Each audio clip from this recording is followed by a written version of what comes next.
Are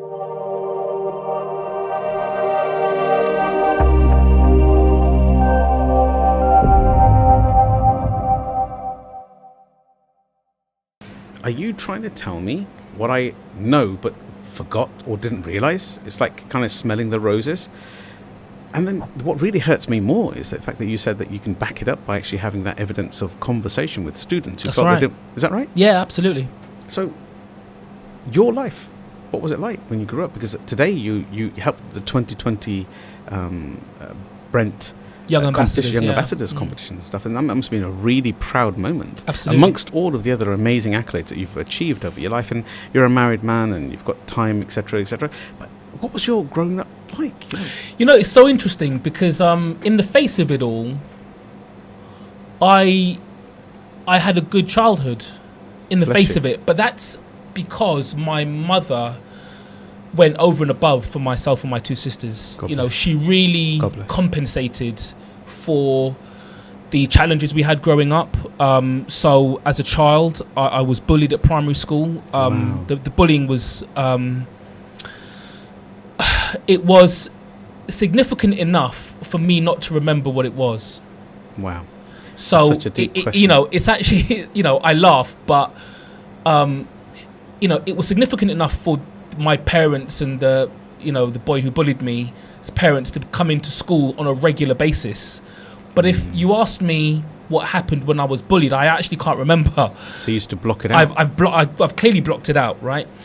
And also, myself and my sisters grew up in a house of domestic violence, and you know, so you know, if you put all of that into a pot, you know, the that recipe doesn't often spell one of success. No.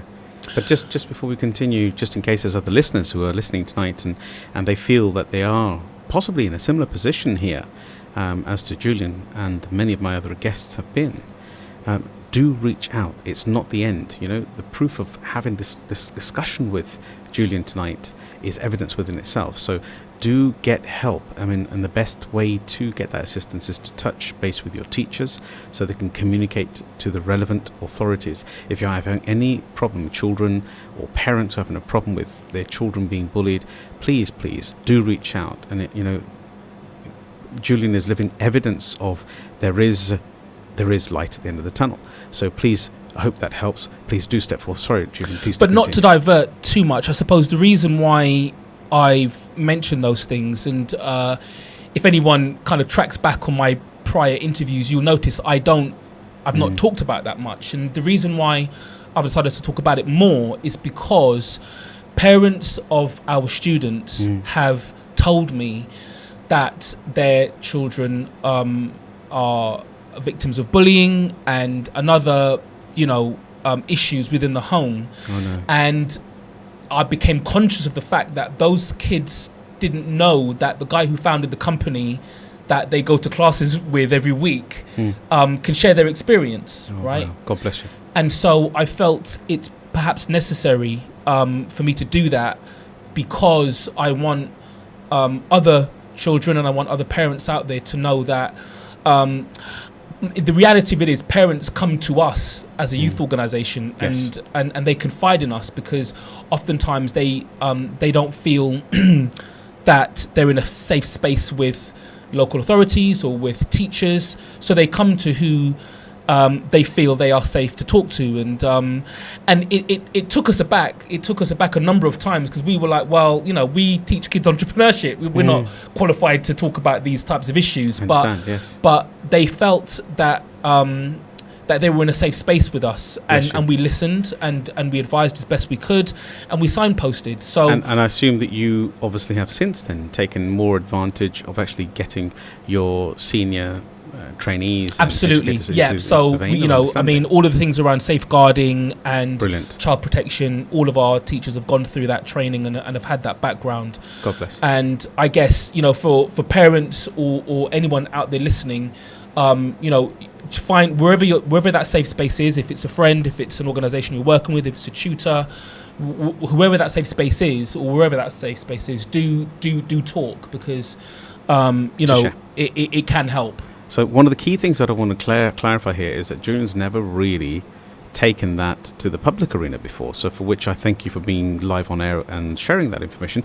But I think I've known Julian for the best part of 3 years, maybe 4 years now, and I think that's also because he's not really a hand-me-out guy. He really does stand out, what we call it a standout in the crowd person who actually is not looking for hand-me-outs, and he's never really shared, I believe, this softness of this other element of his life, but he's done it only for the resonance of helping the children going forward. So I think that's very commendable.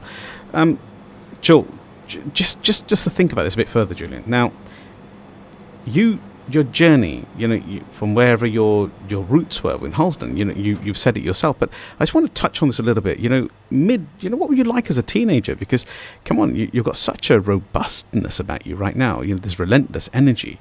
God blessed, by the way. And if anybody in this listeners, because you always know this as the Inspired Tribe on the Empower Hour show with myself, Sukhi Wahiwala, that I do talk about God. And if you can, just replace the word God if you do have an issue with belief in the entity, because God is just a name, and the reality, it is the universal order, and in the sense of a universal connection of energy somewhere else. So it's all the same. I do not separate that conversation, so I hope that helps. So in that context, what was your teenage like? We get nitty gritty in the first half. Come on, what was it like? I was a cool teenager, man. I want some secrets here. Honestly, what's and not just for me, but for lots of people in my generation, the culture of music and fashion, hip hop and kind of reggae and our culture from the Caribbean and from Africa really gave us a safety net, and it gave us a place to identify with ourselves. It gave us a pride in who we were and where we'd come from, and I was steeped in that as a teen. I'm British. I have a red passport, but if you would ask me back then, I was Jamaican. Yeah, I get that. And truly understand and that, I was proud to be so. And it was mainly because, so. In those days, and arguably it's, that the issue still exists, you weren't sure if Britain was proud to have you, Yeah, and I get that. And I think that's changing, but at the time it was a little bit precarious, so you kind of had to go where you felt you were most at home. And we were British, but we grew up in households we were spoken to in Caribbean or African accents. We ate Afro-Caribbean food. Yes. And we listened to Afro-Caribbean music. So for all intents and purposes, that's who we were. But conversely, we were as British as the next child. So I'm saying that to say that there was a richness in culture and diversity Truly. that we grew up with, which I think is pretty unique to our generation. Yeah, I truly respect that. Yeah, and I think that's shared by lots of other kind of people from different varying ethnic backgrounds. I'm sure people can connect with that. But in terms of that, really gave me a foundation as a teenager. It gave me it gave me an identity. It gave me a strength actually, and it gave me a place that I could go to, whether it was music, fashion, culture, food, whatever. It gave me a place that I could learn about myself and develop who was Julian, who am I, whether it was through my parents, whether it was through my culture, and that was, it was a real gift. This is it's so easily said by yourself, Julian, but this is a core part of every child growing up. So a thought to yourself. I mean, you work with thousands, and I mean thousands of children. You guys have assisted, if not touched, their lives in a positive way. 15,000 plus, and that's I don't think that's the correct count. That's probably more.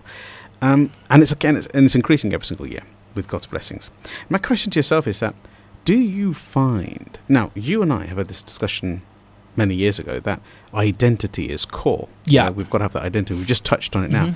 How are you finding, not after you've worked with the children, but before you've worked with that child, how have you found a sense of identity in them? Because is it a good sense of identity? You just said, Britain, it definitely is my home, but was Britain ready to accept me as who I am? Does that make sense? Yeah. And obviously that definitely that without a doubt has changed, and the hypothesis is completely different. But my question to yourself is that, how have you found children? And I definitely know when the children have worked with you, their sense of identity is a lot clearer and more robust. How are you finding the children? Do you find that that is a challenge, and is it core to the interchange? Please.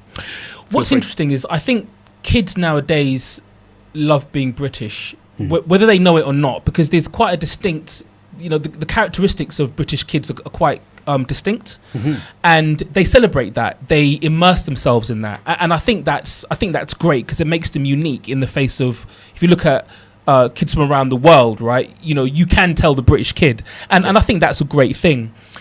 But in terms of their own personal identities, most of them wouldn't really know where to start, if I'm honest. A lot of them are lost, and a lot of them are searching for an identity, and they'll find it in the YouTuber or the Instagram influencer, or maybe a positive role model in the family, maybe.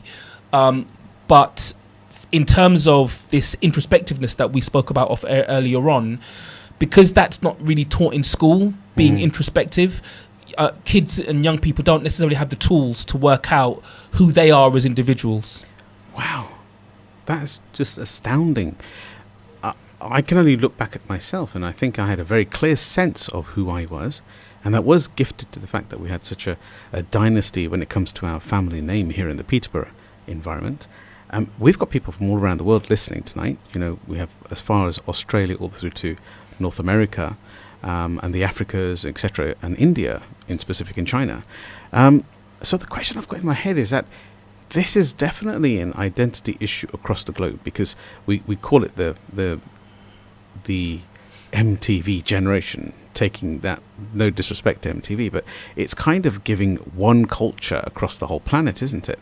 So I'm very proud of my dual culture, my Indian, Sikh, British, Punjabi culture, and then my also English British culture as well.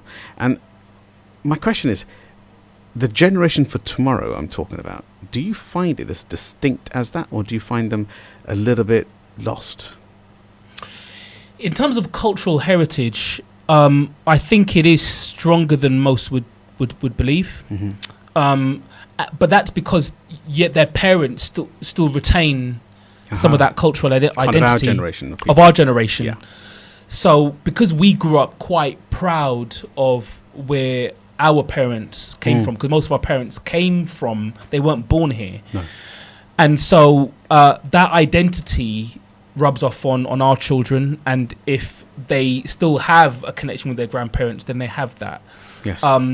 But I suppose the difference, however, is that the British culture has assimilated in a good way, I think, lots of different cultures, right? So I think the most popular British dish it's an Indian dish. Yeah, it's still right? Chicken tikka masala. Chicken tikka masala, right? And so and the most popular form of music is rap. So and the slang kids use, it's derived from Jamaican patois, and so I think if you think about the British culture, as it were, it's like a melting pot. It's a melting pot, and so there's a richness in that, but kids don't necessarily know how to translate that into something that they can benefit from for their future development, to progress themselves. Yeah. And then what would you reflect, because we're going to talk a bit more about Ultra Kids and that program that you run, the Ultra Education program, a bit more in the second half. So if anybody's enjoying what they're listening today, because I love this particular slot every single week, it really does give me some sense of understanding in life, and the caliber of the individuals that I have as my guests is really a blessing. So how do you think you as an individual possibly differed or resembled the children that you work with today? Because you grew up similar to myself in the 70s and the 80s, right? And then through the 90s we kind of hit a little level of maturity, I'm the same as they are. I see myself in them. I resonate with them. I remember what it was like to be in primary school and secondary school, finding yourself, trying to maintain a level, trying to do well in school, keep parents happy, keep your, social standing together. I remember what it was like, and I guess I benefited because I had a scholarship to a good school when I was a teenager, which differentiated me from a lot of my peers, and also because I had an early intervention with entrepreneurship when I was 18, which again differentiated me from not all but most of my peers. So those two things are what gave me the advantage, which meant that I didn't become that statistic that my friend, was pointed to. Correct. Right at the start, yes. So going on to that context of your first entrepreneurial journey, please help. What was that first entrepreneurial journey? Sure. You've been multiply in the game, and not all of them have been what we call financial successes, even though they've been a successes in hindsight. Please. So when I was 18, at the time, my girlfriend, she had just qualified from the London College of Fashion, and we were watching a TLC video, and I believe it was Left Eye was wearing a spray painted dungaree, and she said, "Oh, I could make that," and I thought, "Wow, okay." And then in my mind, I kind of reflected on the fact that my friends and I, in order to look fly back then, we had to spend a lot of money on clothes, right? Yes. Most of it was imported, cost a lot of money, and it dawned on me that if she could make the clothing, I said, "Oh, how much could you make it for?" She said, "Oh, maybe 15 or 20 pounds." And I thought in my mind, well, you could sell that for about 100 at least. And so that kind of sparked this idea that we could start a fashion company. So she would design the clothes. She taught myself and my friends, about 6 or 7 of us, to make the clothes. Oh, wow. We had sewing machines and overlockers and fabric and a 1-bedroom flat in Stonebridge. We were all 17, 18 years old. And we started a fashion company. What an inspiration. How powerful is that, children, if you're listening tonight, and parents? I mean, you really want to get your children to be connected with the Ultra kids here. This is exactly what the gentleman here, Julian, is the founder for. So how did that first venture go? It went well. I mean, it was interesting. It was our first engagement with making money. None of us had ever had jobs before or started businesses before. I understand. We didn't even consider it. We didn't even think about it as a business. It was just a thing to do, an opportunity, something that we loved and enjoyed, that we could bring to everyone else. We could explore our creativity. We could explore our hustle. And, it kept us out of trouble for a good few summers, if I'm honest. And we made some money from it. So it was good. Win, win, win. You won because it was a great hustle. It was enjoyable. The community won because it was keeping you out of trouble, and then also the person who purchased your product won. Absolutely, as well, right? Yeah, this is the kind of stuff you teach them. Now, would you believe the time is just going like this? We have 2 minutes left, Julian. That's it. So is there anything specific before we cut for the first break, and join us back, if you don't mind, back at 7:30 sharp? We will go live, but before we go into that section, we've still got another minute. So when did you actually start get the feeling that entrepreneurship itself? Now, in my era, we never called it that. In my age group and with similar age, so we were just simply calling it business. Yeah, being in business, right? So the reality is that when I spoke to my father about this, he said, "You're in business. You're a businessman. That's all you are, a business person."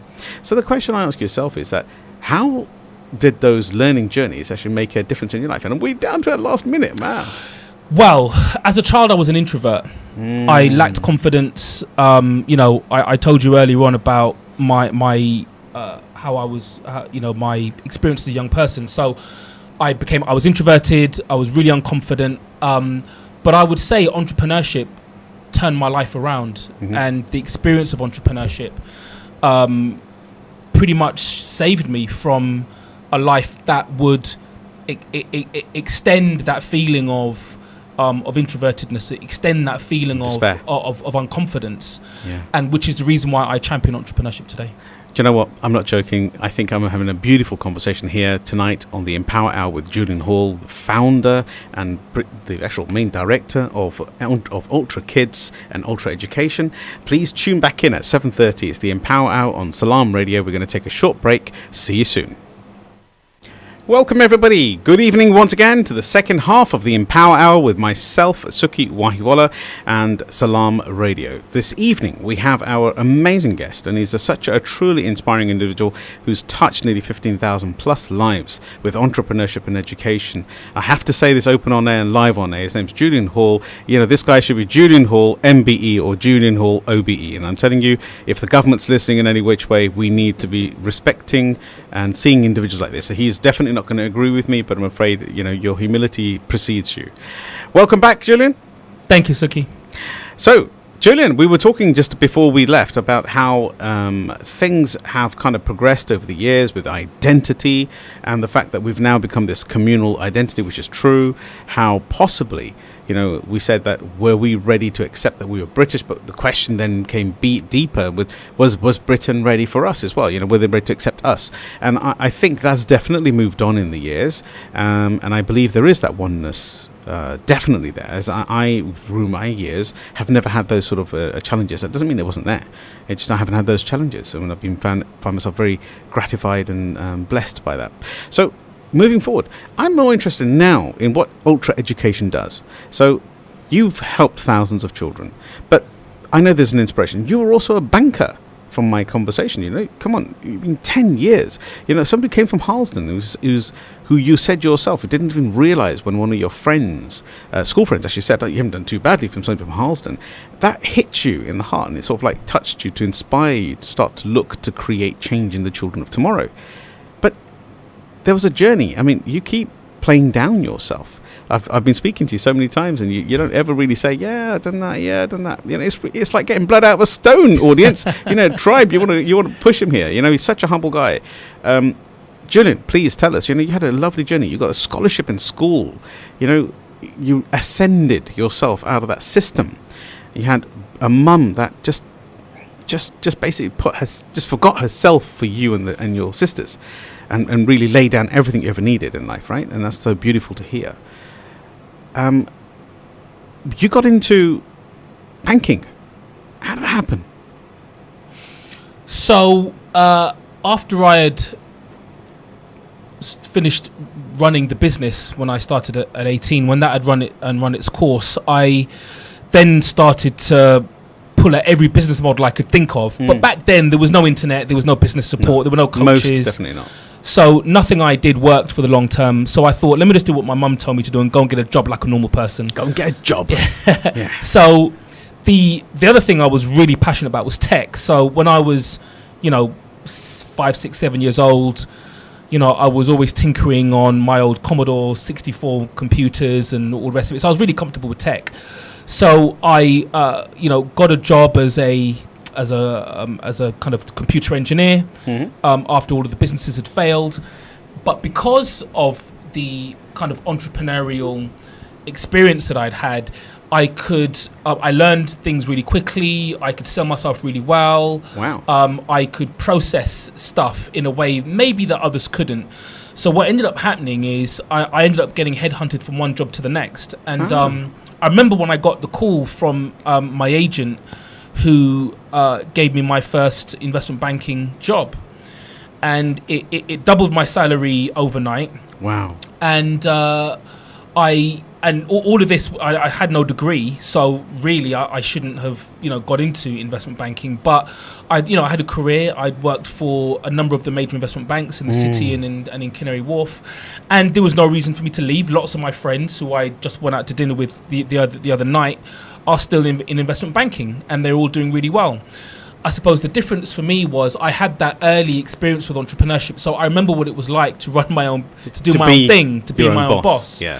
And, you know, once you've had that feeling, for any entrepreneur out there listening, you know it's hard to replace that feeling with a job. No matter how great the job is, it's hard to replace that feeling. You get a bug. So it suits you or it doesn't suit you, because having a job really suits some psychometrics as well, as in what we classify as the compliant or the soft nature, you know, the stability nature. Still, you know, that's still pretty good to be in a position like that. But if you are the the budding entrepreneur that you truly are, as in yourself, Julian, then obviously not having a job was the best choice for you at that time. Yeah, I mean, I celebrate employment of any kind. Entrepreneurs need people who can actually do the thing that they're dreaming of, right? And they need people to work for them and do all of that. And without that team, the entrepreneurs just can't execute. So, it is a team effort. So, we celebrate that.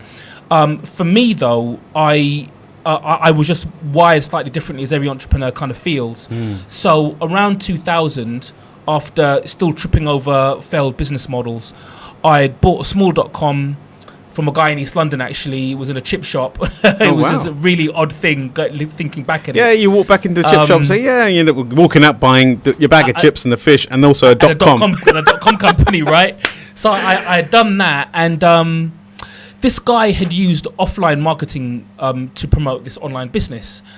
And I tried that because he said, this is what you do and blah, blah, blah. And I thought, this is really hard work. This online thing, I've got a tech background. Surely I could use Google or use the internet to market this business. So hop, skip and a jump, I was forced to learn Google marketing, or SEO back then. So we're talking kind of 2001, 2002. Yeah, that is the budding time of it. Yes, and that absolutely. was when it was, just coming out of the shadows. Nobody knew what you were talking about. Nobody knew at the time. So I self-taught. So on evenings and weekends and on my train rides into work, I'd go into the deep dark forums of the web and learn about all this stuff. And a few years later, this business was doing as well as my day job. On anybody's listening, the relentlessness, the resilience, and the sheer spirit to want to progress is the key, because the universe opens doors, and you've just heard it there yourself, and a full-time job, and then turning around in between all the spaces, on the train, on the calls, in the evenings, trying to study beyond their means, which is that urge, it's that ignition, it's what we're trying to ignite human life for. I mean, just to keep growing and learning every single day. Sorry about that. Think back to the Julian. So it's interesting, my cousins and my aunt particularly, they joke about the fact that whilst my mother was pregnant with me, she was still taking her exams. Oh wow! So that's so now you know why you get it. So now from. I know why I've maybe got this. It was infused this into his thirst genes for learning. Yeah, yes. maybe. Well, bless you for that. God bless her as well. Yeah. So where are we? So this side hustle, as it were, was creeping up to matching my investment banking salary. And a colleague of mine who I grew up with, who was also born in Harlesden, and he was doing quite well for himself. He was working for a company called DoubleClick, which was just about to be acquired by Google. So he was in the industry, and he said, we caught up for drinks one day, and he said, asked me what I was doing, and he said, wow, he said, if you can do that for other companies, we should start our own consultancy. So we did. Wow, that early. That early. So for about 3 years, we ran the consultancy on evenings and weekends. We bagged a few clients, and then in 2006, we raised money to start our own digital agency in Shoreditch. How blessed. That is so powerful. Not only is that raising capital at such a young age, but also young era in time when it wasn't really the said thing to go and find yourself an angel investment. These connotations and these structures and frameworks that are available to our children today were not there. The investment bankers were very, very seldom did they invest in a small startup. It became a new thing around the 1999-2000 mark, and it started to progress. So well done for that. Yeah. So, and I think the thing that made that business different, I remember, was I loved it. I was really passionate about marketing, because what it actually did was it married my tech ability that I developed in the corporate world, but also my creative ability, because you had to be creative on the web and online and different things, and creating content and blogs and this and that. So I really enjoyed it, and I really enjoyed kind of winning the Google game, right? I was going to say, it sounded like the Google game, because we was going to say it's like winning and trying to break the system. The algorithm. Yeah. I enjoyed it. I enjoyed mastering. Yes. So it's the challenge. I enjoyed mastering the process and the effectively, challenge, and the challenge. And I enjoyed doing it for other companies because it was gobbledygook to them, and I just had an ability to kind of take a complex system and break it down into simple parts, which is actually what I've done for entrepreneurship for kids. So Yes. we'll go on to that. So I was kind of training my psyche to do that, years before I started Ultra Education. And so that was kind of like 2.0 of my entrepreneurial journey. And, we were very early. We were, we were the only, so it was myself and 2 other black guys in Shoreditch. There were no other black people in Shoreditch at that time. And we were probably the first black-owned digital agency in Europe, I think. Wow. Such an inspiration. Yeah, I've said it enough and no one's challenged it, so I'm going to stick with it. I truly say that, yes, absolutely. But what started to happen and what kind of led me into schools and education was people would call us up and say, oh, can you come and talk about your story? Because, you were all in safe, secure investment banking jobs. Why would you come and do this digital thing? Because it was still quite early. People, digital was shrouded in mystery. Why would you do this? Why would you be in Shoreditch doing digital and you had safe, secure jobs? What they were kind of asking in between the lines is, why weren't you a musician, an athlete, or an entertainer? These 3 black guys, why were you doing this? And why weren't you doing the things that we're used to you doing? Now that's an amazing discussion. Sorry, but to stop you there, you're a brilliant flow there, but that's such a valid and important point. It's about the stereotyping in somewhat to an extent. So not only have you assisted so many thousands of people, children in entrepreneurship, you've also assisted with respect to shatter the stereotype of that era and that time. So God bless you for that as well. And just a quick hello, hi, Hyacinth Myers, just in case we forget. She's saying, great to see you, Julian and Sukhi, you're great, on Facebook. Thank you, Live Hyacinth. there, Hyacinth. Thank you. And she actually, Hyacinth, I'll talk about that in a moment, but she actually took you, she had her son, Kwame, and he came over and he's done Ultra Education. He has indeed. About 3 years ago. Absolutely. And that was in Leighton, if I'm correct. Yes, correct, actually, you mentioned it. So thank you very much, Hyacinth. We'll talk about that in a mo. So going back to where you were talking just a moment ago of challenging the status quo to an extent, please, how did success follow?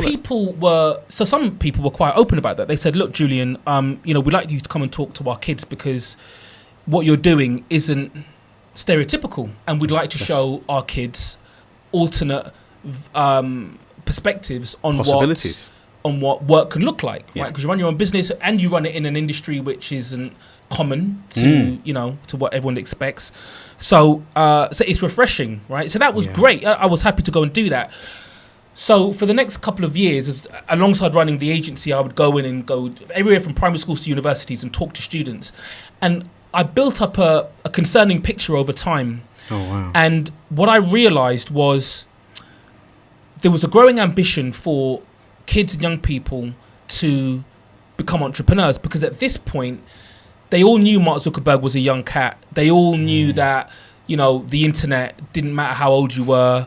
All of these companies were being set up by, lots of young people. Level the playing field. And things like The Apprentice and Dragon's Den were making entrepreneurship accessible to the masses. So now kids and young people wanted to become entrepreneurs. However, there was no one having a conversation with them about that. Schools weren't, parents weren't. So when the entrepreneur, i.e. me, would go in, and other entrepreneurs who have gone into schools and done this will attest to the same experience, you realize there was a massive disconnect between what kids were being taught, if at all, in school about business and entrepreneurship, and what was happening in the real world. Yes, so that makes a massive difference. So basically, it's about, if you're wanting to be an entrepreneur, you were taught theoretical entrepreneurship or business, and that wasn't really what it was like in the real world, right? Absolutely, yeah. Got it. And so I thought to myself, wow, if the kinds of questions you're asking me means that you are miles away, you're 10 years behind what's actually happening in so Shoreditch was kind of cutting edge entrepreneurship stuff, right? No doubt, yes. And kids in school were decades behind, and the reason it concerned me is because I thought, well, I managed to benefit from entrepreneurship, but these kids aren't going to benefit from it if they don't have some form of guidance, they don't have some advantage. If they don't have some kind of advantage, some network, something to rely on, they're going to fail like the entrepreneurs of today are failing, this 9 out of 10 failure rate. There's a statement that says it's basically if you can't see it, you can't be it. You can't achieve it. Yes, you can't be it. Correct. So that's principally what you're saying. I mean, what you're saying is that if they can't see an alternative to what they want to achieve, because not even entrepreneurship's for everybody, but not also employment's for everybody. Yeah. There's a mix of both. Yeah. And whatever it is for that person is right for that person. But at least you're leveling the playing field and saying there is an option for you if you want to be an entrepreneur. I suppose our philosophy rose a little bit above whether it was entrepreneurship or employment. It was more about doing what you love. So we define an entrepreneur to a 10-year-old as someone who does what they love and they make money from it. And it's just a simple definition, right? Now, if you have a job that you love, hand on heart, that you spring out of bed for every morning, then that's amazing. It's like, woof, that's amazing. That's great. And there are some people who have jobs like that. Yeah. Are they, but they usually come from the best schools in the country. They usually have, great networks from, privileged backgrounds. Yeah. So I'm talking about the other 99% of kids. Because home carries into your day life, right? Stuff at home has to come through. So this brings me to that conversation. I mean, we were just talking a moment ago about Hyacinth and her son, basically. I just want to, talk a little bit about that if I can, because I can't believe that we've only got 6 minutes left. I said it'll go fast, didn't I? So Kwame, he spoke about it specifically. You may not remember Kwame specifically, but I think you did. You remember the conversation in Leighton. But how specifically is Ultra Kids, or Ultra Kids is the product, entrepreneurs and Ultra Education? So how does this help? Because there must be people here listening tonight, as inspired as I'm feeling by listening to you. The Inspired Tribe must want to get involved and help. How can they get hold of Julian Hall to start with? And then we'll talk a little bit about that. So I'm available on all social media platforms. If you type in Julian Hall or you type in Ultra Education, you can connect with us. Somebody will connect back. So we teach kids entrepreneurship in schools. We work with directly with parents, so we do one-to-one tuition with parents, and we work with councils and local authorities and housing associations, and we'll run free clubs in across term time or in the holiday periods. And I guess what we're looking for is for people just to spread the word about what we do. If you think your school, that your child's school needs some entrepreneurship, then we are the best in the country at delivering entrepreneurship in the curriculum to young people. So, do recommend us in. Now, the honest truth is that you guys have won awards, and I know awards per se for Ultra Education, as in you really value them, but you don't really portray them as a big thing for yourself because you're that humility. But for the children, our kids have won awards. Yes. So, it's one thing the business winning awards, but what's more amazing for me personally is that our kids have won awards. So one of our young people won Mentee of the Year award just recently. One of our kids is... Hang on a second. Whoa. Yeah. Whoa, you've just overwritten that really quickly there. I'm sorry, Julian, but one of your children has just won Mentee of the Year award. Correct, yeah. Now, what age? Well, she's been with us for quite some time now. I started working with her when she was about 19 or 20. She's now in her early 20s. And she's I can't believe this. This is just true testament to what your actual vision and look her up. Her name's Khadijah Abdul Hamid. She's on Twitter as Mentee of the Year, actually. Can you say her name again, please? Khadijah Abdul Hamid. So Khadijah Abdul Hamid. Khadijah Abdul Hamid. Yeah. So on social media? On social media, she's on Twitter. She is Mentee of the Year. But you can Google her and she'll come up. Yeah, she won Mentee well done. Is what I'm going to say to Khadijah. Now, I do apologise if I got it wrong there, Khadijah. Just think I'm a silly man and say thank you very much. But there's more. Mentee of the Year. I mean, I can remember in one of our promos we've used. You've got children who are like, they don't look best part of 9, 10, 12 years old? Yeah, so we start from 7. So we've got kids who are 7, 8 years old who are running businesses. One of our kids Tegan is now maybe 10. She's written 5 books. So we've got authors. Yeah. 5 books? Yeah, and she's been on stage with Tony Robbins and she's doing amazingly well. God bless. Yeah. God bless her. Absolutely and, amazing. You know, another one of our kids, Omari, he's the youngest vegan chef in the UK. I remember watching that video. He's being featured all over the shop. One of our kids, Alex Phillips, had a feature in Forbes late last year. I mean, you know, the list goes on. I suppose for parents out there listening, the most common bit of feedback we get from parents is that their kids are now more confident. Wow. That's just beautiful. May that blessed work continue. Now, I know that there are individuals, it saddens me to say this, that their children are absolutely brilliant. Brilliant children. And I mean academically as well. But they sadly can't afford this kind of an education, even though it's backed by housing associations, etc. So if you're listening and you know of your local housing association that could do with this kind of attention and fairness, please get in touch with Ultra Kids and Ultra Education and Julian directly, so that you can actually come and talk to them, so they can bring this education to the local area. And if you want to also be one of the trainers and one of the speakers or one of the educators, get in touch as well, so that you can bring that to your local area as well. But there was something you would bring into the market, and you were talking about it very, very shortly, that that you mentioned that if parents out there may want to assist and in essence sponsor another child, yeah, how so would they we go have about that? a number of parents at the moment, not parents, we have a number of people at the moment who are sponsoring children who otherwise wouldn't be able to afford it onto our programs. So if that sounds like something you'd like to gift a child, be it a family member or someone in the community or a child at your school, then, you know, it's all anonymous. You know, the information is safe with us, but it's an amazing way to help improve their life chances. And, you know, parents are immensely grateful for the work we do. A lot of it is one-to-one, or it's in small groups, and it really does transform the lives of their child and just opens their mind to what's possible. And can I also ask a question? This is probably me personally, yes, Sukhi Wahiwala asking you a question. So what does that look like as in funds? I mean, a parent might be thinking, yes, I do want to help another child who's less,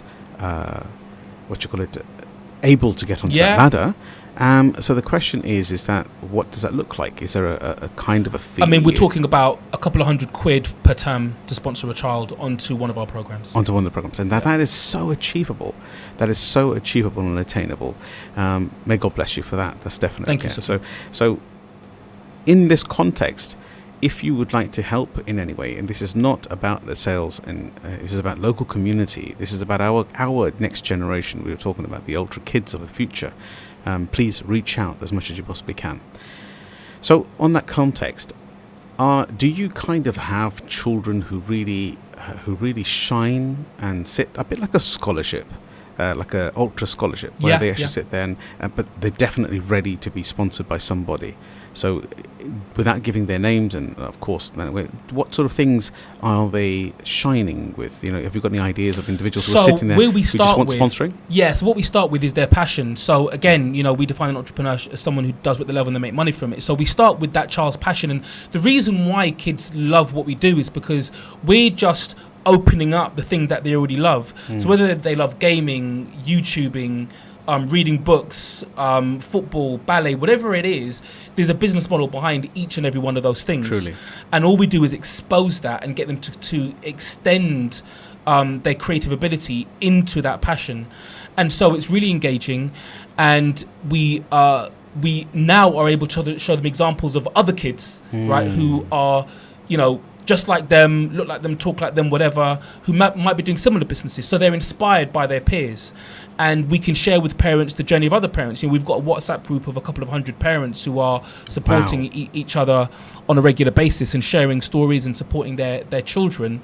And so, you know, people in the last year have commented and said to me, it feels like Ultra is creating a movement. Yeah, God bless the Ultra movement. And that really touched me, because that wasn't what I set out to do, but people feel like it's a movement towards empowering young people, empowering children at an early age to help to show them what's possible, especially in this era where we don't know what's coming up in the future of work and the future of jobs because of, you know, tech and all the rest of it. We know that, and even schools would admit the education system is lacking in that regard, and it needs some support, and that's the reason why we go in and support schools. But in terms of our overall mission, it's about using entrepreneurship as a vehicle to empower young people and to help them reach their fullest potential. Well, you know, you've blown my heart, I have to say. So live on air, I'm going to sponsor 5 of the children that you're going to push forward for myself. Wow. From the Thank you, Wahiwala Sukhi. family, and specifically for my father and my past mother. God bless her. Gurmeet Thank Kaur you. Wahiwala in her name. So please, Thank let's you. Really let's work on appreciate that that. together, and we'll pick the 5 children to make that change. Look, if anybody's listening and you're as touched as I am with the journey that this next generation is getting involved with, I think you should just reach out and get involved with. I think everybody here has thoroughly enjoyed our time together to see this beautiful journey of how Julian Hall has come from Harlesden, and with no detriment to Harlesden, by the way. I'm just saying it's the stereotypicalness that came through at that time, a deprived environment, and possibly still one of the most deprived environments in London. He didn't just sit there and say, life is happening to me. He's changed it and said, life has happened for me. And he's now changing the worlds of thousands, over 15,000 children in the world. This has been a truly substantial, pleasurable, personal journey for myself to be a part of. Julian, thank you very much for being on the Thank you so much for having Empower me, Show. Sukhi. God bless you all the way. And good night, everybody, and see you next week, Tuesday.